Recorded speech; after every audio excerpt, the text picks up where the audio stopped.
What bridge trust attorneys are not telling you. As you may know from my previous videos, a bridge trust is marketed as a trust that is initially domestic and converts to an offshore trust upon a duress event, such as a lawsuit. The bridge trust is merely a trade name for a successor trustee trust. With a successor trustee trust, there's due diligence done at the time the trust is initially created. However, and this is the part many attorneys fail to disclose, more due diligence occurs when the trust is triggered.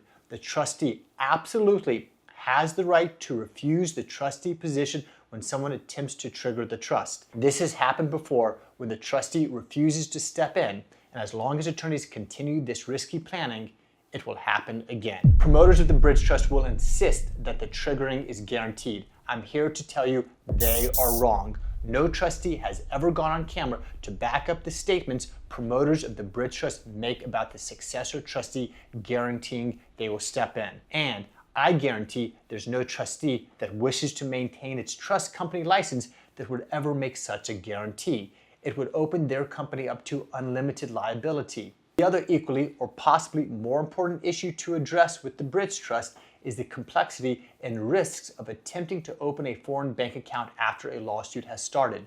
Again, no bank will guarantee they will open an account after a lawsuit, and logistically, it would not make sense for any bank to ever agree to this. The bridge trust is risky planning. The promoters of the bridge trust routinely fail to disclose or simply misrepresent material risks associated with this type of planning, and the attorneys who perform this planning are opening themselves up to malpractice claims. If you want to protect your assets from lawsuits, the proper solution is to create an offshore trust from the beginning, not gamble on the hope that a late-stage maneuver will provide protection when you actually need it.